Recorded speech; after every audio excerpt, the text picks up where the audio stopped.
योग दर्शन की 166वीं कक्षा। तो योग दर्शन का दूसरा साधन पाद चल रहा है और साधन पाद के अंतर्गत हम लोग 9वें सूत्र को देख रहे थे। पूरा ही हो गया था। तो क्लेशों का प्रकरण चल रहा है और 5 क्लेश जो हैं उनको हमने देख लिया है। अविद्या, अस्मिता, राग, द्वेष और अभिनिवेश।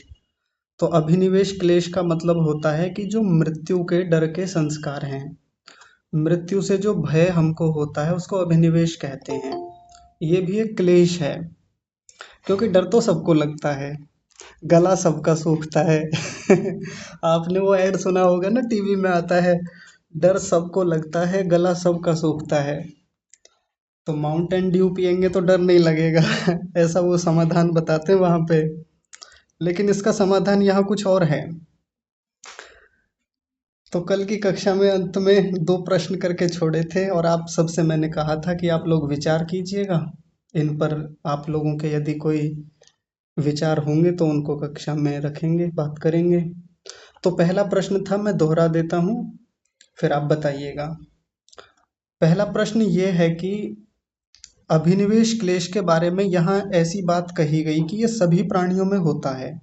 सभी प्राणियों में ये इच्छा होती है कि मैं ना मरूं, मैं हमेशा बना रहूं, हमेशा मेरा अस्तित्व रहे। ऐसी एक स्थिति सबके भीतर होती है।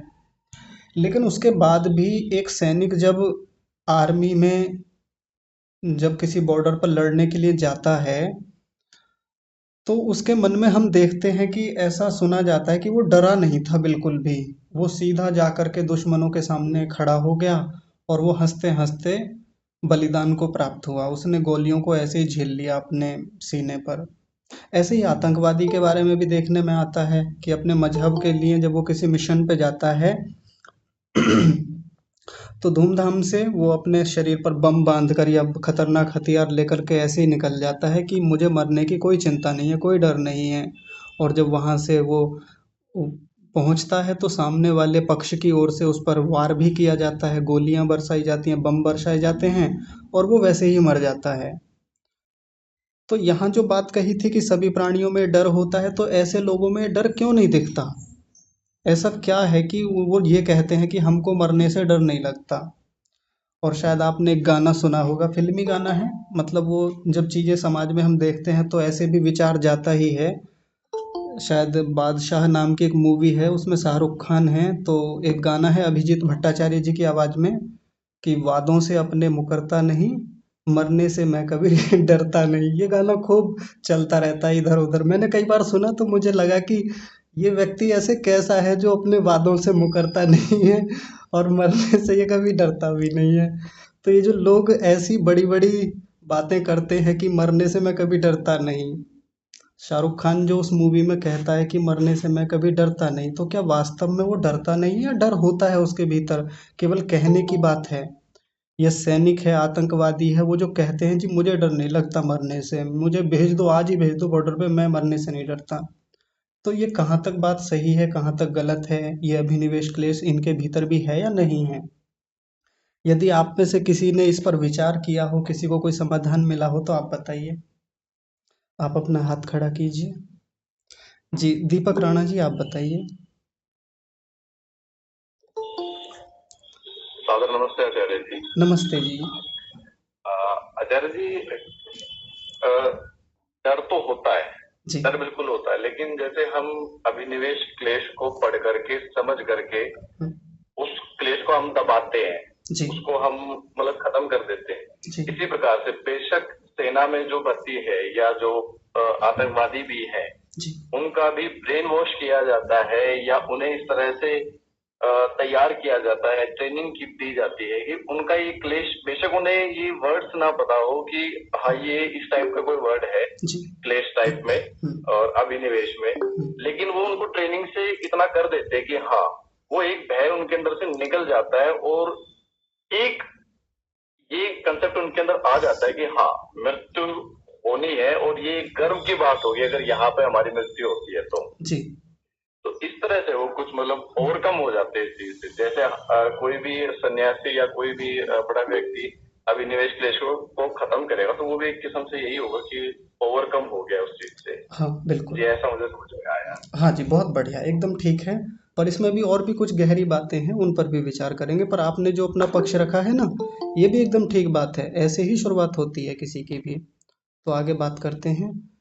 श्रीमान जी आप बताइए। अच्छा, कर्नल साहब तो हमारे आर्मी में रहे हैं, बहुत लंबा समय उन्होंने भारतीय सेना में दिया है, तो उनसे तो बात करने में बहुत मजा आएगा। तो आप अपना अनुभव भी रख सकते हैं, या आपने जो देखा है आप उस आधार पे बताइएगा। जी बताइए। नमस्ते आचार्य जी। नमस्ते जी। आचार्य जी, ये जो अभिनिवेश जो है, जो मृत्यु का भय, ये सबको, हाँ जी। ये सैनिक को भी होता है और एक साधारण आदमी को। जी। इसमें तो कोई दो राय है नहीं। जी। लेकिन सैनिक की लाइफ में क्या होता है कि एक ऐसी स्थिति, जो योगियों की जो स्थिति आती है, जी। ऐसी मानसिक स्थिति एक सिपाही की भी आती है, जी। जब उसको यूं लगता है कि भाई मेरा ये शरीर मेरा नहीं है, परमात्मा ने मुझे दिया है, जी। और छूटेगा तो इससे अगला मुझे इससे अच्छा देगा। और मुझे ये मिला है देश धर्म के लिए, अपने धर्म के लिए लड़ने के लिए, देश के लिए लड़ने के लिए। जी। तो मेरा एक कदम भी ऐसा पीछे नहीं छूटेगा जी। जिसपे कल मुझे ये आए कि यार मुझे एक मौका मिला था, मैंने उसका पूरा फायदा नहीं उठाया। हाँ जी। तो हम तो जो है, जैसे कश्मीर का मैं अपना अनुभव बताता हूँ कि हम जब सुबह को अपने फीते बांधते थे, जूते पहनते थे, जी। तो हम कभी ये सोच के नहीं निकलते थे कि भाई मैं वापस शाम को आऊंगा। जी। ये धारणा तो हम कभी मतलब लेके चलते ही नहीं थे। बस ये होता था कि भाई जिधर से गोली आई है, जी। वो हाथ बदन पे नहीं रहेगा, जी। वो जान नहीं बचेगी, बाकी हमारा आना जाना वो हम ऊपर वाले के लिए रह रहे हैं। तो मतलब जब वो स्थिति जब होती है, तो डर नहीं होता है। मतलब जो उस लेवल के जो लोग होते हैं, जिसमें ऐसी मानसिक स्थिति होती है, तो उनको डर नहीं होता। अक्सर 90% लोगों में ऐसी स्थिति आ जाती है, लोग नहीं डरते। जी। जी, बहुत सुंदर, बहुत बढ़िया। अच्छा लगता है जब एक इतने ऊंचे आप प्रोफेशन से अनुभव लेकर के आए हैं और उसी आधार पे अपना अनुभव रख रहे हैं। शायद हम लोग यहाँ से कल्पना भी करें तो शायद उस चीज़ को महसूस ना कर पाएं, लेकिन आपने एक लंबा समय, एक लंबा करियर वहाँ पर जिया है, अनुभव किया है, तो ये अनुभव अपने आप में बहुत बढ़िया है। तो बात करते हैं अभी आगे, बाकी लोगों से पूछ लेते हैं। मीनाक्षी कुमारी जी आप बताइए।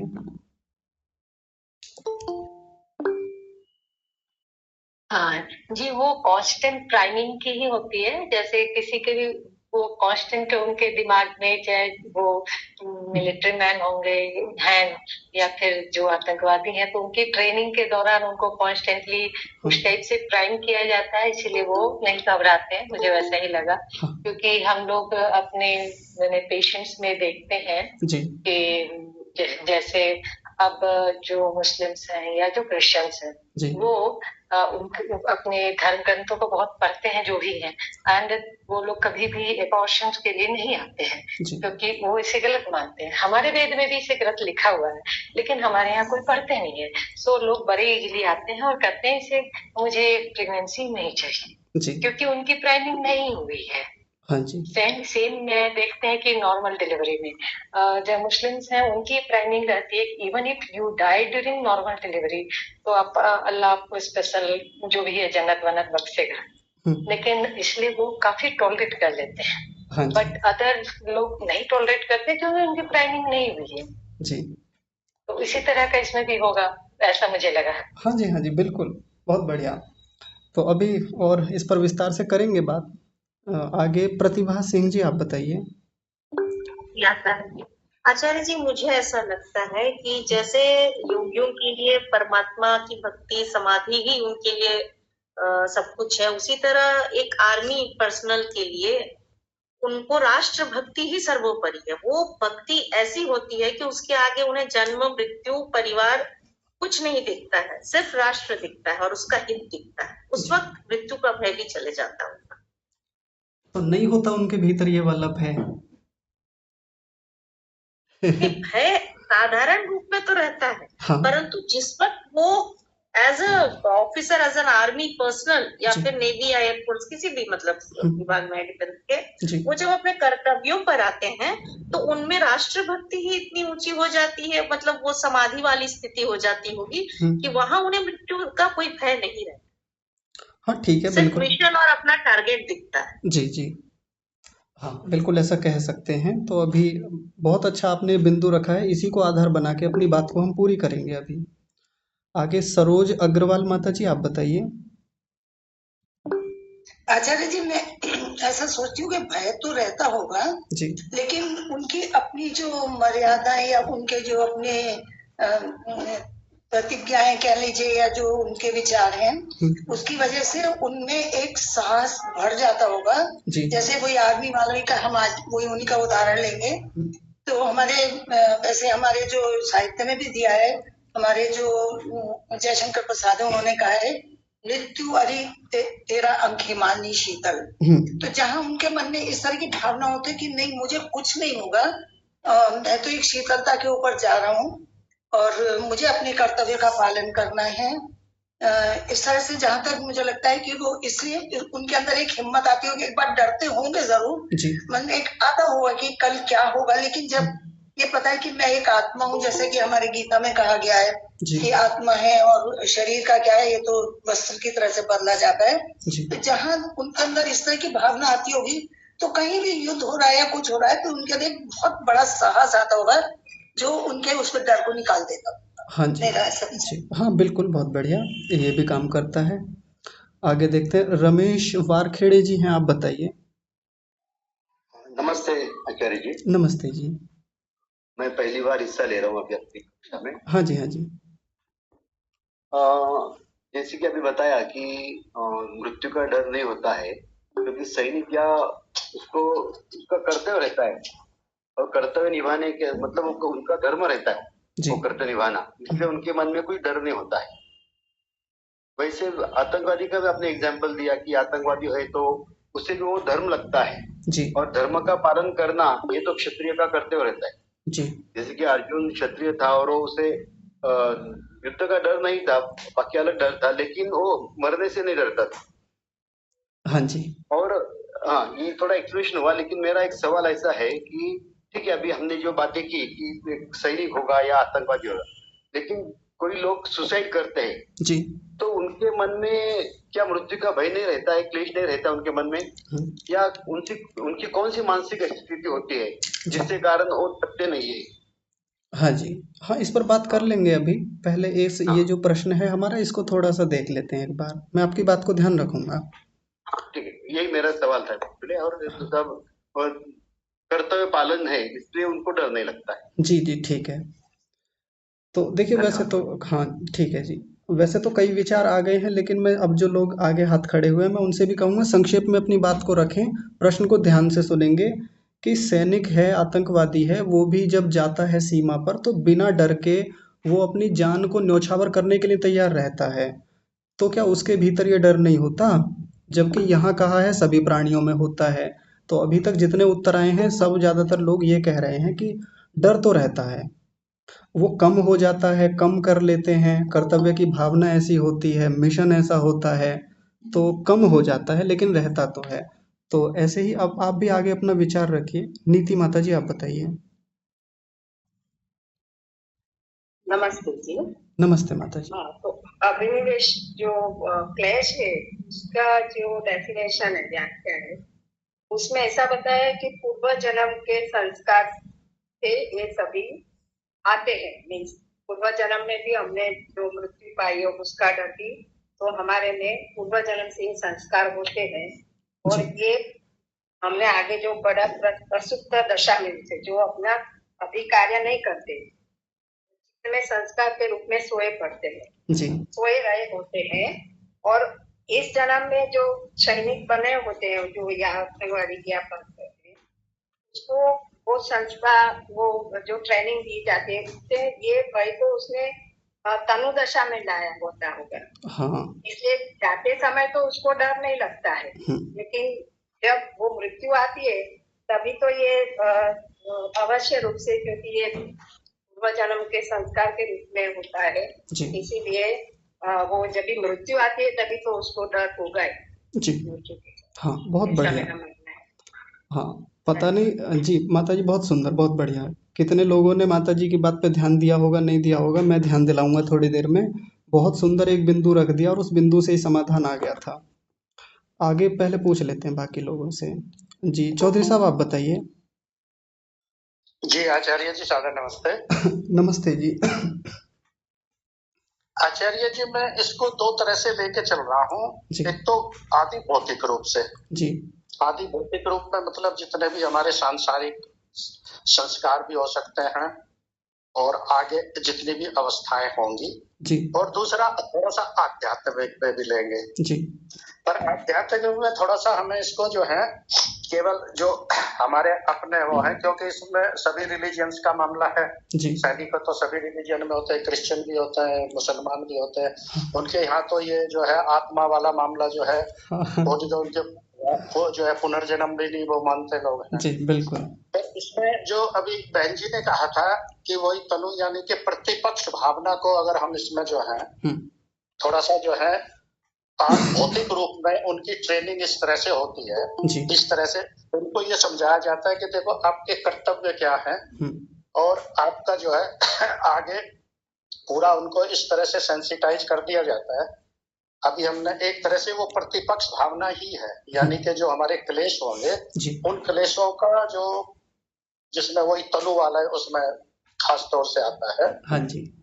तो इस तरह से उनको सेंसिटाइज कर दिया जाता है, तो वो अपनी ड्यूटी को अपने इस जन्म मरण वाले जो संस्कार हैं इनको वो ओवरकम कर लेते हैं। हाँ जी। जी।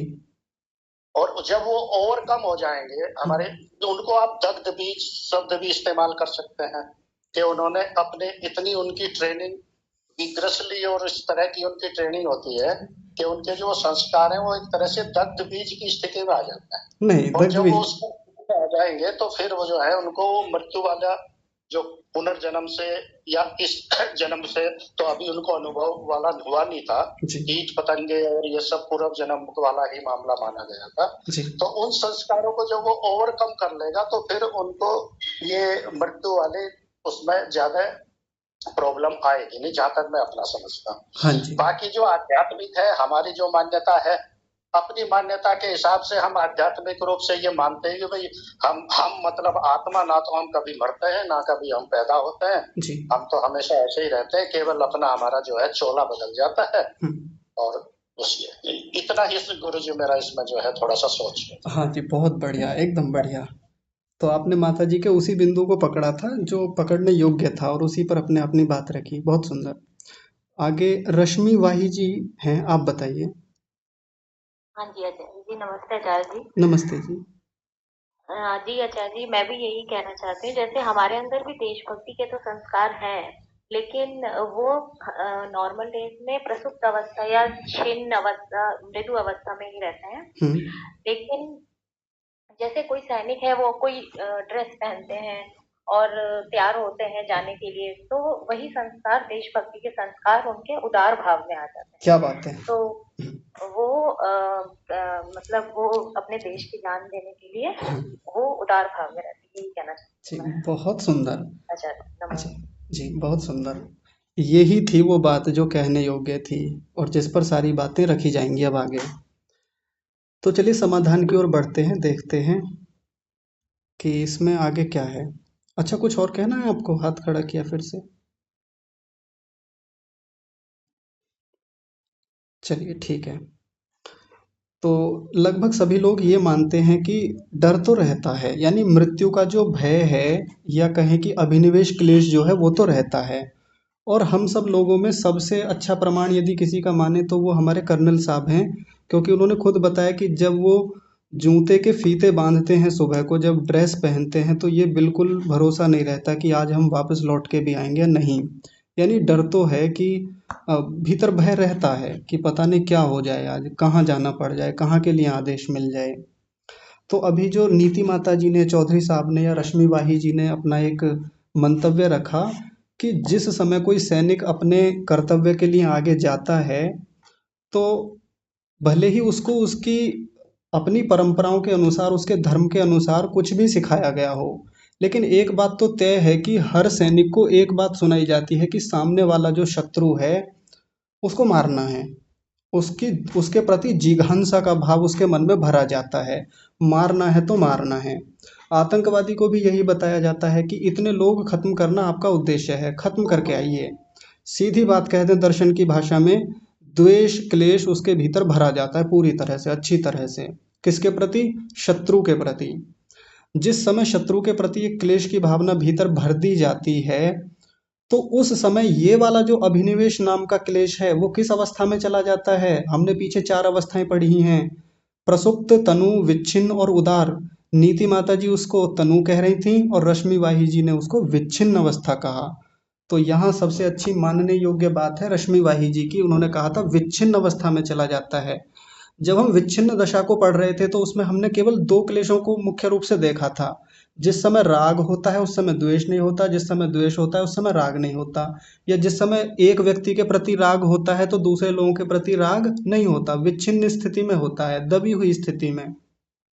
तो ऐसे ही यहाँ पर एक सैनिक का जब अपने शत्रुओं के प्रति भीतर से द्वेष का भाव होता है, खत्म करने की भावना उसके भीतर होती है, तो इस स्थिति में ये जो डर के जो संस्कार हैं, डर की जो स्थिति है, डर नाम का जो क्लेश है, या सीधी भाषा में कहते हैं अभिनिवेश जो क्लेश है, उस समय के लिए विच्छिन्न अवस्था में चला जाता है। या ऐसा भी कह सकते हैं कि जब उसको ट्रेनिंग दी जाती है, जैसा चौधरी साहब भी कह रहे थे कि जिस समय ट्रेन किया जाता है, भले ही किसी भी मजहब या मत संप्रदाय का वो सैनिक रहा हो, जिस समय ट्रेनिंग दी जाती है तो ट्रेनिंग देने की प्रक्रिया में बहुत सारी चीज़ें समझाई सिखाई जाती हैं, पढ़ाया जाता है, बताया जाता है। पढ़ाने सिखाने समझाने की प्रक्रिया एक प्रकार से विद्या देने की प्रक्रिया है, प्रतिपक्ष भावना वाली प्रक्रिया है कि जैसे हमारा अपना धर्म है, हमारे धर्म में तो यही कहेंगे कि आत्मा अजर अमर है, आपको कुछ नहीं होगा, शरीर ही छूटेगा और जन्म लेके फिर से राष्ट्र के लिए आप आएंगे, या आप मर जाएंगे तो मरने के बाद में आपको मरणोपरांत मिलेगा, ऐसी भी भावना सैनिकों की रहती है। मेरा देश आगे बढ़े, इस प्रकार के राग की भावना रहती है, अपने राष्ट्र के प्रति प्रेम की भावना रहती है। तो ऐसे ऐसे करके जो ये बार बार सिखाया समझाया जाता है, ऐसा करने से ये अभिनिवेश क्लेश किस स्थिति में चला जाता है? तनु स्थिति में, कमजोर पड़ जाता है, खत्म नहीं होता। तो मैं चौधरी साहब को रोकना चाहता था एक जगह, उन्होंने सीधा बोला था कि वो दग्धबीज हो जाता है।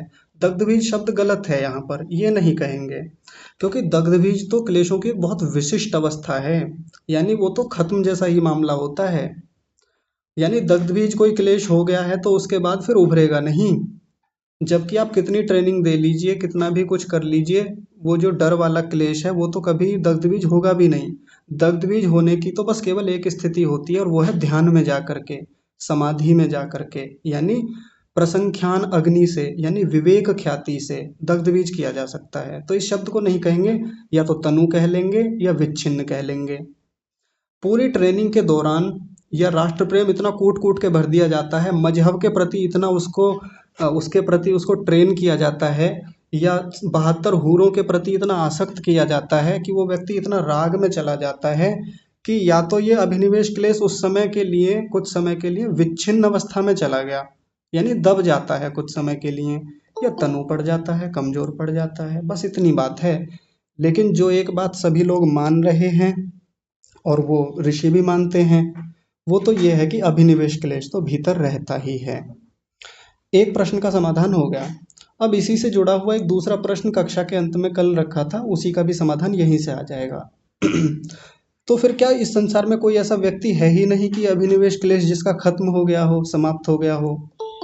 तो पीछे हमारी चर्चा रही है, आगे भी अभी आने वाली है कि क्लेशों को तो खत्म किया ही जाता है ना। खत्म करने का मतलब दग्ध बीज करना, जैसे हम बीज को जला देते हैं, दग्ध कर देते हैं, और फिर वो बीज फिर से अंकुरित नहीं होता, फिर से नए पौधे को जन्म नहीं देता, वैसे ही क्लेशों को भी दग्ध बीज किया जाता है। और ऐसा दग्ध बीज कौन कर पाता है? ना कोई सैनिक कर पाता है, ना बड़े सैनिक या आर्मी ऑफिसर्स कर पाते हैं, कोई नहीं कर पाएगा इस काम को। इस काम को तो एक सैनिक अपनी साधना से, क्षमा कीजिए, एक योगी अपनी साधना से ही कर पाएगा। और साधना कौन सी साधना? जिसमें वो समाधि को प्राप्त हो गया है, संप्रज्ञात समाधि, और संप्रज्ञात समाधि की भी अंतिम अवस्था जिसमें उसको विवेक ख्याति की प्राप्त होती है। तो जो विवेक ख्याति की प्राप्ति होना है, इसी से इन संस्कारों को, इन क्लेशों को, और विशेषकर ये वाला जो क्लेश है, अभिनिवेश क्लेश, जिसकी चर्चा हम अभी कर रहे हैं, इसको दग्धबीज कर दिया जाता है। और ऐसा योगी, ऐसा साधक व्यक्ति, फिर उसके भीतर अभिनिवेश क्लेश नहीं बचता, फिर डरता नहीं है।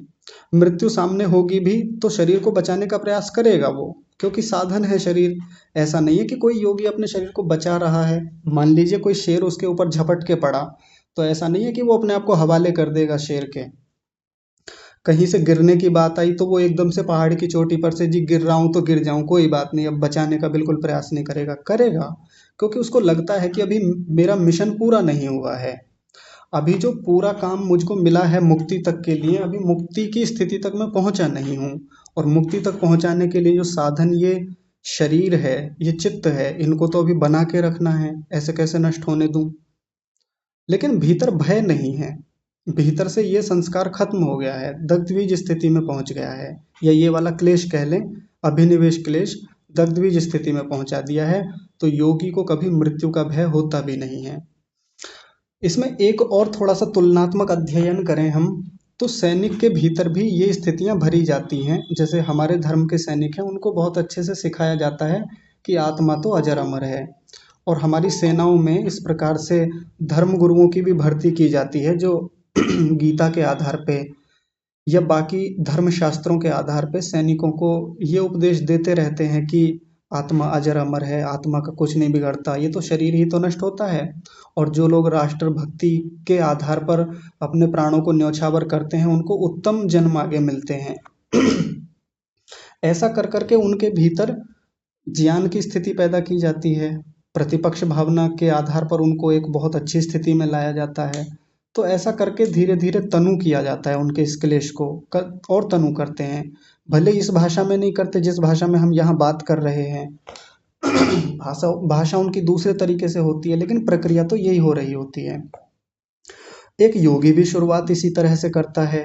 उसके ज्ञान का स्तर ऐसे ही शुरू होता है कि आत्मा अजर अमर है, आत्मा कभी नहीं मरता, आत्मा तो अविनाशी है, अप्रतिसंक्रमा है, चिति शक्ति है। ऐसे करके ही तो अपनी शुरुआत करता है। फिर आगे बढ़ते बढ़ते इस ज्ञान को और बढ़ाता है, और बढ़ाता है, समाधि में जाता है। समाधि में जाने के बाद तो चित्त भी अलग अलग हो गया, यानी चित्त का ज्ञान अलग हो रहा है और आत्मा का ज्ञान अलग हो रहा है, जिसको हम सत्व पुरुष अन्यथा ख्याति कहते हैं या विवेक ख्याति कह देते हैं। तो जिस समय वो विवेक ख्याति प्राप्त हुई, उस विवेक ख्याति के आ जाने से ये अभिनिवेश क्लेश फिर पूरी तरह जल जाता है। पूरी तरह से फिर आगे कभी ये डर को पैदा नहीं करेगा, फिर कभी वृत्ति को खड़ा नहीं करेगा। तो योगियों को मृत्यु का डर बिल्कुल नहीं होता है, ऐसा हम स्पष्ट कह सकते हैं। और बाकी तो जो सैनिक और आतंकवादी हैं, भले ही वो कहते हैं कि हमें डर नहीं लगता, या वो कह दें कि मुझे नहीं डर लगता किसी से भी, लेकिन डर तो है उनके भीतर। भले ही अभी इस समय विच्छिन्न अवस्था में है, भले ही इस समय तनु अवस्था में है, लेकिन है भीतर। या हो सकता है प्रसुप्त अवस्था में भी उनका ये क्लेश चला जाता हो कि इस व्यक्ति को इतनी ट्रेनिंग दी गई, इतना उसने चीज़ों को झेल लिया है, वहाँ पर इतना अभ्यास हो गया, बार बार बॉर्डर पे लड़ने के उसके ऐसे अनुभव हो चुके हैं, बार बार दुश्मनों को इतना झेल लिया है कि अब ये संस्कार इतना दबता चला गया, इतना दबता चला गया कि ये अभिनिवेश क्लेश एक प्रसुप्त स्थिति में पहुंच गया, सो गया है अब। तो कितने सैनिक होते हैं जो सीधा जाकर के एकदम शत्रुओं के सामने ही खड़े हो जाते हैं। अच्छा, जब अभी आप लोग समाधान कर रहे थे, अपना अपना विचार रख रहे थे, तो मुझे एक बात याद आई कि जिस समय 26/11 वाला हमला हुआ था, आप लोग जानते होंगे मुंबई के ताज होटल में जब वो मोहम्मद आमिर अजमल कसाब और उसके साथियों ने जब हमला किया था, तो वो बहुत नुकसान हुआ, उसमें बहुत सारे लोग मारे गए थे, बहुत विभत्स घटना थी। उसके बाद में डॉक्यूमेंट्री बनी, शायद आप लोगों ने यूट्यूब पर वो डॉक्यूमेंट्री देखी हो, 26/11 वाली। इतनी खतरनाक है कि देखने मात्र से ही रोंगटे खड़े हो जाते हैं हम लोगों के। तो जिस समय उन लोगों ने बहुत सारे निहत्थे लोगों को मारा, निर्दोष लोगों को मारा, मारने के बाद में जब हमारे कमांडो वहां पर पहुंचे और जिस समय इन लोगों को पकड़ने की वहां कवायद शुरू हुई, तो देखा होगा कि ये आमिर अजमल कसाब या बाकी जो इसके साथी थे कैसे डर के भाग रहे थे, है ना। आपने देखा होगा एकदम से ऐसा नहीं कि सरेंडर कर दिया कि लो मार दो, या सीधा सीना चौड़ा करके खड़े हो गए कि हम तो मरने के लिए ही आए हैं, ऐसा नहीं। बचना ये भी चाहता है, जिसको ऋषि ने यहाँ कहा था ना, भूयासम इति, मैं हमेशा बना रहूं, न भुवम, मैं ना रहूं, ऐसी इच्छा नहीं होती उसकी।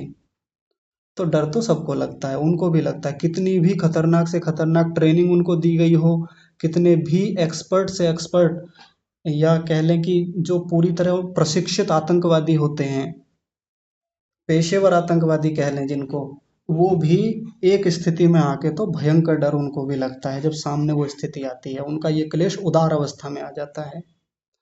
अब हमें नहीं पता कि जो सैनिक एकदम बिल्कुल मरणासन स्थिति में हैं, जो युद्ध के समय हैं, डर तो आता होगा वहां भी। अब एक मातृभूमि के प्रति प्रेम है, राष्ट्र के प्रति प्रेम है, या बाकी जो उनकी ट्रेनिंग का हिस्सा है, जो उनकी समझ है जीवन को लेकर के, शरीर की नश्वरता को लेकर समझ बनवाई गई है, उस समझ के आधार पर, उस विवेक के आधार पर वो डर कम हो गया हो, लेकिन डर तो आता होगा वहां भी। तो निष्कर्ष के रूप में यही बात है कि ये क्लेश तो रहता है सबके भीतर। ठीक है जी। अच्छा, संतोष माता जी कुछ कह रही हैं क्या? जी आचार्य जी। हाँ जी, बताइए। आचार्य जी, अभी आप बात की कि योगियों को बिल्कुल डर नहीं होता, अभिनिवेश डर नहीं होता, जी। इसका उदाहरण हम श्रद्धानंद जी से ले सकते हैं। श्रद्धानंद जी योगी थे या नहीं थे ये तो हम नहीं कह सकते, पर हाँ ले सकते हैं वहां से भी। जब और उन्होंने संगीनों के आगे अपनी छाती खोल के रख दी थी, हाँ, तो उस उदाहरण को ले सकते हैं ना? हाँ ले सकते हैं, लेकिन अब ये तो नहीं कह सकते कि वो योगी थे या नहीं थे। लेकिन जितनी समझ जैसे सैनिकों की होती है शरीर की नश्वरता को लेकर के, या जीवन क्षण भंगुर है, ऐसी तो स्वामी जी की बहुत अच्छे स्तर की समझ थी। तो उस आधार पे कह सकते हैं कि बिल्कुल उन्होंने डर को या तो तनु कर दिया था इस क्लेश को, या उस समय के लिए विच्छिन्न अवस्था में पहुंचा दिया था। ठीक है माता जी। ठीक है, धन्यवाद। अच्छा, मैं एक कॉल ले लूं, बहुत आवश्यक कॉल है इस समय, बस रुकिए तने। हाँ जी, क्षमा कीजिएगा, ये किसी का बहुत आवश्यक फोन था तो इसलिए जाना पड़ा। तो अभी किसी को कुछ पूछना है या कुछ कह रहे हैं, बताइए। चौधरी साहब आप बताइए। जी आचार्य। नमस्ते जी। आचार्य जी, थोड़ा सा बालक वाला प्रश्न है। हाँ जी। अभिनिवेश के जो 3 भाग हैं, अभि, नि और वेश। जी। अभि मतलब चारों ओर से, नि मतलब निश्चित रूप से, वेश मतलब प्रवेश करना जी। और इसी तरह से स्वरस वाही जी। स्वरस अपने स्वभाव के अनुसार जो चलता है जी। इनको देखते हुए गुरुजी, इसमें ये मृत्यु का भय वाली चीज कहाँ से ली गई? ना तो सूत्र में ऐसा कुछ है, हाँ जी। ना भाष्य में कुछ है। नहीं, भाष्य में तो है, ये है ना मरण त्रास शब्द, मरण दुखम अनु। जी, वो तो गुरुजी जोड़ा गया है ना एक तरह से, भाई मरण उसका अनुभव होता है जी। और वही वाली बात है कि व्यास जी ने भी इसको मृत्यु के भय से क्यों लिया है जब नाम अभिनिवेश रखा? तो ये मेरा एक प्रश्न है, वही बालक वाला प्रश्न है। हाँ बिल्कुल।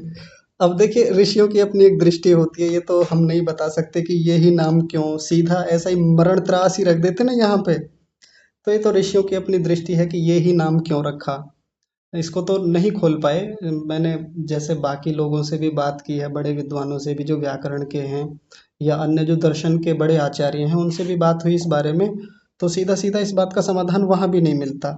लेकिन बस इस शब्द को महर्षि व्यास जी ने आगे मरण त्रास कह दिया, और मरण त्रास होता ही वो है जो मरने का डर होता है, मरने की जो भय की स्थिति होती है, यहाँ से ले लेंगे उन्होंने। अब ऐसे तो देखिए, महर्षि पतंजलि जी ने जितने सूत्र लिखे हैं बहुत शॉर्ट में है उनके, बहुत संक्षेप में लिखते हैं, पूरी बात को उन्होंने खोला भी नहीं है।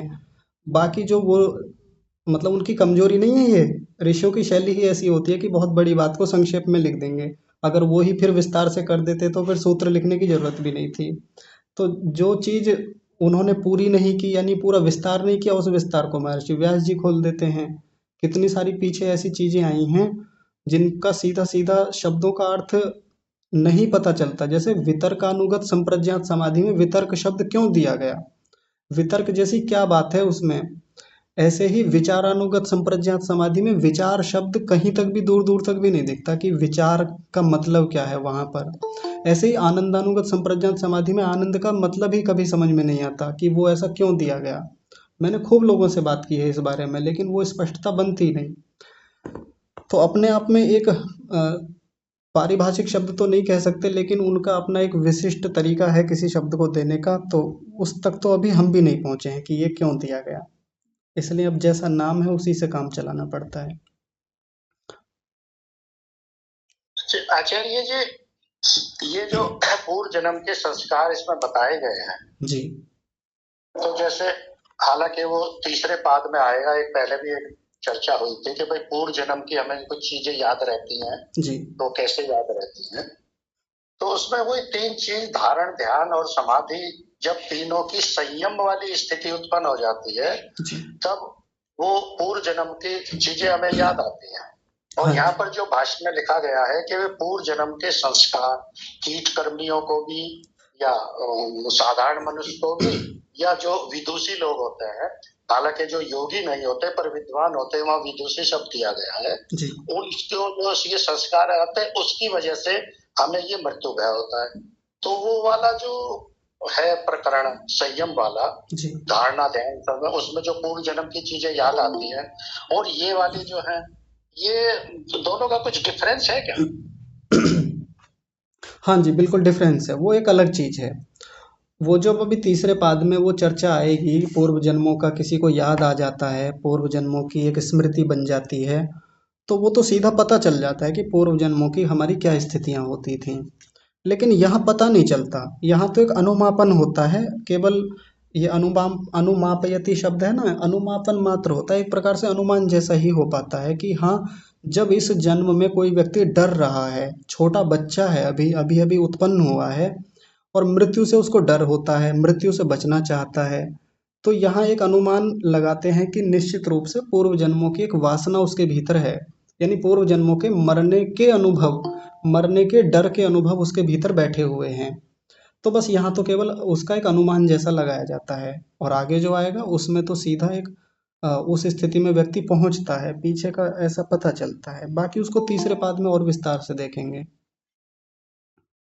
जी आचार्य जी, धन्यवाद। हाँ जी, एक बात रह गई अभी, जो रमेश श्रीमान जी ने जो कही थी ना आत्महत्या वाली बात, कि जो लोग आत्महत्या करते हैं क्या उनके भीतर भी ये डर के संस्कार होते हैं। तो मैं आप लोगों के सामने कुछ उदाहरण रखता हूँ, कुछ बात रखूंगा जिससे कि ये बात और अच्छे से समझ में आएगी। अभी पिछले कई दिनों से मेरे पास कई लोगों का संपर्क हुआ। एक लड़का है, इस समय एटा में रहता है, संभवतः 12वीं कक्षा में है या 12वीं कक्षा उत्तीर्ण कर ली, बहुत छोटी आयु में है। तो उसको अभी क्या हुआ कि बचपन में उसके साथ कुछ दुर्घटनाएं हुई थी बहुत खतरनाक वाली। वो घटनाएं उसको आजकल अचानक याद आने लगी, स्वप्न में दिखने लगा, और उसको अपनी उन पूर्व की स्थितियों से जो बचपन में दुर्घटनाएं हुई उनसे एक प्रकार से घृणा जैसी होने लगी, अपने आप से भी घृणा होने लगी, और उसके मन में आत्महत्या के विचार आने लगे। वो कहने लगा था सुसाइडल थॉट्स आते हैं मुझे, मेरा पता नहीं ऐसी स्थिति होती है कि मैं मर जाऊं, मैं जीना नहीं चाहता, ऐसा वो कह रहा था। तो जैसे तैसे करके उससे बात करके हम लोगों ने उसको एक बड़ी अच्छी स्थिति में इस समय लाके खड़ा किया है, अभी ठीक है, बढ़िया है। एक रोचक बात अभी 3-4 दिन पहले की ही है, एक बिटिया है, उन्होंने भी बिल्कुल ऐसी बात रखी, कहीं से उनका कुछ प्रेम संबंध था, वहां से कुछ गड़बड़ दिखी, कुछ वहां से ऐसा था कि इनकी बात जमी नहीं, तो सीधा उस दिन आत्महत्या करने के लिए अपना पूरा एफर्ट उन्होंने लगाया, पूरा प्रयास किया। तो बिल्कुल मरने ही वाली थी वो, तो घर वालों ने देख लिया और बच गई। फिर मुझे वो अनुभव बता रही थी, तो फिर उनको धीरे धीरे संभालने का प्रयास किया गया कई लोगों के द्वारा, और आज वो भी बेहतर स्थिति में है। एक और हैं, नाम नहीं लूँगा मैं उनका भी, वो भी लगभग रेलवे स्टेशन से लौट के आई हैं कि मरने ही जा रही थी, लेकिन किसी कारण से बस वो पैर वापस आ गए और वो बच के आ गई। ये बिल्कुल अभी के हाल ही के 3 उदाहरण हैं मेरे सामने, पिछले 1 महीने के, जब 3-4 लोगों को बचाने के प्रयास किए गए हैं। इन सब लोगों के जीवन के उदाहरण देखें तो इसमें 1-2 चीज़ें कॉमन हैं, यानी उनका कहीं ना कहीं राग है, कहीं ना कहीं द्वेष की स्थिति है, राग है या द्वेष है। राग किसी व्यक्ति के प्रति है, द्वेष किसी व्यक्ति के प्रति है, किसी स्थिति के प्रति है। वो जो द्वेष है उन स्थितियों से, उन परिस्थितियों से, उस व्यक्ति से उसने भीतर इतनी ग्लानि भर दी, इतनी पीड़ा भर दी, इतना जिघांसा भर दी उसके भीतर से, इतनी घृणा का भाव आ गया, प्रतिकार का भाव आ गया, प्रतिशोध का भाव आ गया, या दर्शन की भाषा में कहें तो द्वेष का भाव आ गया। उस द्वेष के भाव ने इस अभिनिवेश नाम के क्लेश को, इस मृत्यु के डर वाले क्लेश को किस स्थिति में पहुंचा दिया? विच्छिन्न अवस्था में पहुंचा दिया। उसको जीवन इतना मतलब इतना महंगा लगने लगा, इतना खराब लगने लगा कि उसको मृत्यु ज़्यादा आसान दिखी इस मामले में। तो ये ना कहें कि कोई व्यक्ति आत्महत्या करने जा रहा था, लटकने ही वाला था या लटक भी गया या मर ही गया, तो उसको डर ही नहीं था। हम देखते हैं कि जो व्यक्ति जिस समय आत्महत्या कर रहा होता है तो उस समय उसका शरीर कांपता है, उस समय वो व्यक्ति भी छटपटाता है। तब तो वो बहुत आवेश में आकर के, जिस समय उसका ये अभिनिवेश क्लेश दबा हुआ होता है, विच्छिन्न स्थिति में होता है, तो उस समय तो जैसे तैसे विच्छिन्न स्थिति में दबा हुआ है। लेकिन जैसे ही वो आत्महत्या करने के उपक्रम को शुरू करता है, मान लीजिए रस्सी बांधी, रस्सी पे लटका, लटकने ही वाला है, तो अब एकदम से जब वो स्थितियां सामने बनेंगी, वो सारे के सारे साधन उपलब्ध होंगे, तो उदार स्थिति में आ जाएगा अभिनिवेश क्लेश। अब कई बार तो कुछ लोग जैसे तेल छिड़क के आग लगा लेते हैं, तो तब तो जल्दी जल्दी में उस द्वेष के कारण से, द्वेष उभरा हुआ है, द्वेष अपने घर वालों के प्रति है, द्वेष जैसे मान लीजिए दहेज से पीड़ित कोई, जैसे दहेज वाले मामले होते हैं, उससे पीड़ित कोई बहू है, इतना प्रताड़ित किया गया कि उसके मन में इतना द्वेष भरा हुआ है कि उस द्वेष के होने से ये अभिनिवेश क्लेश दबा हुआ है कुछ समय के लिए। डर नहीं रही है वो बहू और तेल छिड़क लेती है, और उस आवेश के कारण से, उस प्रतिशोध के कारण से अपने आप को ही जैसे तिल्ली जलाती है, लाइटर जलाती है, आग जल चुकी होती है, शरीर में आग लग रही होती है, फिर उसकी प्रतिक्रिया क्या होती है? फिर वो भागती है बचने, जीवित होने के लिए, कि मैं बच जाऊं कैसे, मेरी रक्षा हो जाए। कभी पानी में कूदने का प्रयास करेगी, कभी कि आग बुझ जाए। यानी जैसे ही मृत्यु एकदम सामने दिखती है ना, तो अभिनिवेश क्लेश उदार स्थिति में आ जाता है। जो थोड़ी देर पहले द्वेष के कारण, ध्यान से सुनेंगे, घर वालों से द्वेष के कारण जिस समय ये विच्छिन्न अवस्था में चला गया था, तनु कर रखा था उसने, इतने दिन से विचार कर रही थी कि मर जाऊंगी मर जाऊंगी, ये लोग तो ऐसे, ये लोग तो वैसे, तनु कर रही थी उन सब चीजों को यह विच्छिन्न अवस्था में पहुंचा रही थी इस डर के क्लेश को। लेकिन जैसे ही वो मरने की स्थिति सामने आती है ना, अच्छे अच्छों की हवा निकल जाती है। अच्छे अच्छों के सामने ये डर बिल्कुल एकदम उदार अवस्था में आ जाता है, क्योंकि क्लेशों की एक अवस्था उदार अवस्था भी होती है, जब वो क्लेश बिल्कुल उभार पे होता है सामने। तो आत्महत्या का ये मामला होता है। और एक बात बड़ी कही जाती है कि कोई कितना भी खतरनाक स्थिति में जाके आत्महत्या करने के लिए उतारू हो, मरना तो वो भी नहीं चाहता। हाँ, वो जो जीवन में जो पीड़ाएं हैं, जो दुख हैं, वो इतने हावी हो गए हैं, उन्होंने इतना पीड़ित कर दिया है, उनसे बचने के लिए उसको ये रास्ता ज़्यादा आसान दिखता है जो वो आत्महत्या के लिए जा रहा है। अगर वो दुख उसके जीवन से हटा दिए जाएं, वो प्रतिकूलता उसके जीवन से हटा दिए जाएं, जो उसको अपमानित किया गया, जो उसको पीड़ित किया गया, यदि वो चीज़ें हट जाएं, बिल्कुल मरना नहीं चाहेगा। मरने की इच्छा तो इस संसार में किसी की भी नहीं होती, आत्महत्या करने वाले व्यक्ति की भी मरने की इच्छा नहीं होती। ये है वास्तविकता। अब बाहर की दुनिया में आत्महत्या को लेकर बहुत सारे शोध हुए हैं। एक ऐसा व्यक्ति था, उस व्यक्ति ने आत्महत्या के लगभग 26,000 केस स्टडी की थी। उसने 26,000 लोगों पर अध्ययन किया अलग अलग तरीके से उसने व्याख्याएं की उस चीज़ की। लेकिन दर्शन की दुनिया में जब इस कंसेप्ट को हम समझते हैं तो बहुत अच्छे से समझ में आता है कि एक व्यक्ति क्यों आत्महत्या करने के लिए बाध्य हो जाता है। ठीक है जी, तो क्लेश हमारे पूरे हो गए हैं हाँ जी, ठीक है। तो सभी लोग इन पर विचार करेंगे, क्योंकि बहुत गंभीर मामला है। हमारे सबके साथ ये चीज़ें कहीं ना कहीं घटित होती हैं, घरों में, समाज में ये घटनाएं हो रही होती हैं। तो कैसे इन सब से हम स्वयं बचें? सबसे पहली बात तो अपने बचने की होती है, क्योंकि हमारे जीवन में भी एक ना एक बार तो ऐसी स्थिति जरूर आती है जब हमको लगता है कि ये जीवन व्यर्थ है, अब जीने का मन नहीं करता, अब तो मर जाऊं तो बेहतर है। सबके जीवन में आता है ये क्षण, ऐसा कोई व्यक्ति नहीं है जिसके भीतर आत्महत्या का विचार ना आता हो। ना आया हो वो एक सौभाग्य की बात है, लेकिन आता तो सबके भीतर है लगभग। तो बाकी वो चीज इतनी हावी ना हो जाए, यानी वो स्थिति इतनी ऊपर आके खड़ी ना हो जाए कि फिर व्यक्ति बचे ही ना, जीवन ही खत्म कर ले। यानी एक मामले में देखें तो अभिनिवेश क्लेश बहुत अच्छा है। इसकी अच्छाई ये भी है, देखिए, अगर अभिनिवेश क्लेश किसी व्यक्ति के भीतर रहता है विद्यापूर्वक है कि हाँ जी डर तो है, जीवन तो खत्म हो सकता है, मैं खत्म हो सकता हूँ, एक मामले में मान लें कि ऐसी स्थिति बनती है, डर जब आता है, अच्छा है, व्यक्ति बचाता है अपने आप को, क्योंकि बचाएगा, जीवन रहेगा तो ही आगे उन्नति के प्रयास करेगा, तो ही सांसारिक उन्नतियां होंगी, तो ही आध्यात्मिक उन्नति होगी। अब ये पूरी तरह से खत्म जैसा हो जाए, व्यक्ति बचाए ही ना अपने आप को, तो फिर वहां भी तो समस्या है, इस साधन को ही खत्म कर लेगा फिर, या कोई और खत्म करेगा तो फिर ऐसे ही मौत के मुंह में कूद जाएगा। बस केवल इतने अंशों में देखेंगे, आपको ये ना समझ ले कि इसके लाभ ही लाभ हैं तो फिर लाभ ही ढूंढने हैं इसके, बाकी तो बहुत हानि करने वाला है ये क्लेश भी। मेरा हैंड्रेज नहीं हो रहा है, आवाज आ रही है क्या आचार्य जी? जी आवाज आ रही है आपकी। जी जी नमस्ते सर जी, हमने बीच में टोका, आपको इसके लिए क्षमा प्रार्थी हूँ। जी जी जी कुछ हमारे सवाल है, पूछ सकती हूँ क्या? हाँ बताइए ना। 8 चक्र जो बताए गए हैं, 8 चक्र जी जो मूलाधार से लेकर सहस्रार चक्र, जी उसमें क्या है? मैंने कोई कहते हैं कि है ही नहीं, कोई कहते हैं कल्पना है, कोई कुछ, इसमें थोड़ा सा मार्गदर्शन देंगे क्या? हाँ जी, आप जो लोग कहते हैं ना कि होते हैं, तो उन्हीं के पास जाके सीखिए, करके देखिए प्रैक्टिकल, अगर होते होंगे तो दिख जाएंगे, नहीं होते होंगे तो नहीं दिखेंगे, फिर मना कर देना आप भी कि नहीं होते। अच्छा, मैंने नहीं नहीं मैं आपसे पूछ रही हूँ क्या है कि मैंने किस काल्पनिक कैसे खड़ा हो गया है? हाँ तो नहीं, अगर मैं कह दूं तो मान लेंगे आप एक बार में? जी जी जी मैं मान लूंगी, हाँ तो मैं मैं मान लूंगी, हाँ तो मैं बहुत कुछ हो गई है ना झूठ सच, तो मैं मान लूंगी। तो मैं कहता हूँ नहीं होते, ये चक्र वगैरह सब मेरे लिए झूठी बात है, मैं इनको नहीं स्वीकार करता।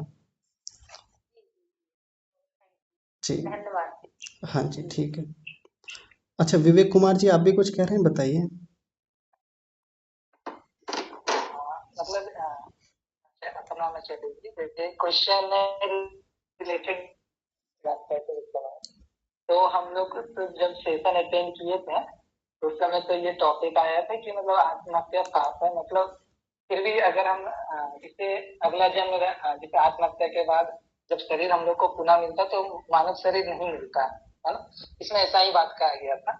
जी तो मेरा क्वेश्चन है ना कि हम लोग तो धैर्य पूर्वक जान लेते हैं कि मतलब इसके बाद भी अगर जन्म मिलेगा है ना, तो वो कहीं ना कहीं कंडीशन इससे भी बदतर होगा जो अभी का जी है ना, हाँ या फिर मानव का शरीर नहीं मिलेगा या अन्य लोगों में मिलेगा, ये चीज मतलब मैंने सुना था है ना। जी तो मान के चलिए जैसे हम लोग तुलसी बात का केस देखे थे, जो मतलब जिनका विवाह हुआ था उसके बाद वो देख सकते हैं मतलब आत्महत्या कर चुके हैं, जो भी हुआ का है ना विवेक जी केस चला, आपकी आवाज बहुत तो कटती ऐसे है। कंडीशन में उनको धैर्य पूर्वक ये सब विवेक जी आपकी आवाज बहुत अच्छा कटती है, तो बहुत अच्छा एक बातें स्किप मिनट हो जाती हैं।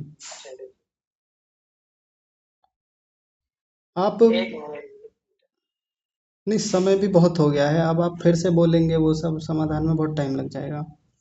आप ना व्हाट्सएप पे भेजिएगा, मैं वहाँ बताऊंगा आपको। ठीक ठीक है ठीक है चलिए हाँ जी ठीक ठीक है। है। अच्छा विपिन जी, आप भी बता दीजिए फिर जल्दी से। नमस्ते आचार्य जी। नमस्ते जी। आचार्य जी मेरी दो इसमें शंकाएं हैं। जी एक तो ये है कि जैसे अब अभिनिवेश क्लेश के बारे में हम पढ़ रहे हैं, तो जब इसका इसका जो ये पूर्व जन्म के, इसमें जो महर्षि जी ने कहा है कि पूर्व जन्म के जो मृत्यु दुख के संस्कार है जी वो इस जन्म में आकर हमें मतलब पीड़ा देते हैं, और वो क्लेश क्लेश के रूप में जनरेट होते हैं। जी तो आचार्य जी इसका मतलब तो ये हुआ कि अब आपकी जो पूर्व जन्म की जितनी इंटेंसिटी थी मृत्यु दुख को, वो जो संस्कार थे, जी अगर वो पूर्व जन्म में जितने कम होंगे तो इस जन्म में वो क्लेश उतना कम होगा। तो इसमें इस जन्म से इसका कोई रिलेशन तो क्या हुआ आचार्य जी? या अविद्या, क्योंकि हम कह रहे हैं अविद्या से सारे क्लेश जनरेट हो रहे हैं, लेकिन किसी सपोज करो किसी व्यक्ति के पूर्व जन्म के मृत्यु दुख के संस्कार जी उसने बहुत तनु किए हुए हैं, उसके ऑलरेडी बहुत कम है जी और वो इस जन्म में आके, तो हम उसको ये कैसे कह सकते हैं कि अविद्या से ही उसके इन्फ्लुएंस हो रहे हैं, क्योंकि उसने ऑलरेडी इतनी प्रैक्टिस की है पिछले जन्म में कि उसको मृत्यु दुख का भय नहीं है। और दूसरा ये है आचार्य जी, इससे जैसे अब कोई कहता है कि आत्मा नित्य है और आत्मा अनादि है, तो इससे बस इस सूत्र से ये सिद्ध होता है कि अगर कोई पूछे कि भाई आत्मा अनादि आत्मा नित्य है, तो हम इस सूत्र से ये प्रूव कर सकते हैं कि भाई हाँ आत्मा नित्य है, क्योंकि इसमें पूर्व जन्म के संस्कार हमारे डायरेक्ट बोले गए हैं। तो ऐसा ठीक है आचार्य जी? आपकी पहली वाली बात पे बात करते हैं जल्दी से। दूसरा अभी प्रश्न स्पष्ट नहीं हुआ मुझे भी। देखिए पहले, हाँ, जो यदि किसी ने पूर्व जन्मों में क्लेशों पर काम किया, उसके क्लेश तनु स्थिति में हैं यानी कमजोर हैं, यही वाला क्लेश विशेषकर अभिनिवेश क्लेश, तो सीधी सी बात है इस जन्म में भी कमजोर स्थिति में ही रहेगा, क्योंकि उस व्यक्ति ने काम किया है उस पर। हाँ, एक स्थिति में इस जन्म में, वर्तमान जन्म में एक स्थिति में तो बढ़ा हुआ दिख सकता है हमको। कैसे? कि उस व्यक्ति ने बहुत सारे लोगों को मरते हुए देखा, बहुत सारे जानवरों को अपने सामने कटते हुए देखा, यानी इतनी बार मृत्यु को देख चुका है कि अब स्थिति बहुत खराब हो जाती है उसकी। कुछ लोग तो मृत्यु को देख करके अपनी स्थिति अच्छी बना लेते हैं। जैसे बचपन में मैंने एक नील गाय को कटते हुए देखा था, सच्ची घटना बता रहा हूँ। मैं छोटा सा था, खेत में गए तो कुछ मुसलमान एक नील गाय को काट रहे थे बहुत बुरी तरह से। तो पहली बार में जब देखा तो भयंकर स्थिति बन गई थी। जब शुरू शुरू में गायों की हमने सेवा की, हमारी आंखों के सामने गाय मरती थी तो बहुत खराब लगता था, बहुत डर लगता था, जीवन से ही मरने से बहुत भय की स्थिति होती थी। लेकिन जब धीरे धीरे शास्त्र समझ में आने लगे, जब मृत्यु पर विचार किया, जीवन की क्षण भंगुरता को देखा, बाकी जानवरों को मरते हुए देखा, तो फिर वो एक समझ बनती चली गई। और अब ये जो मृत्यु का बहुत डर जब उस समय शुरू में लगता था, धीरे धीरे अब कम होता चला गया, अब उतना नहीं लगता, लेकिन डर तो है अभी भी। इतना कह सकते हैं कि पूर्व जन्मों में यदि किसी व्यक्ति के डर के संस्कार, इस अभिनिवेश क्लेश के संस्कार बहुत हैवी हैं, बहुत अधिक मात्रा में हैं, तो इस जन्म में भी संभावना है कि वो ऐसे ही काम करेंगे, निश्चित काम करेंगे।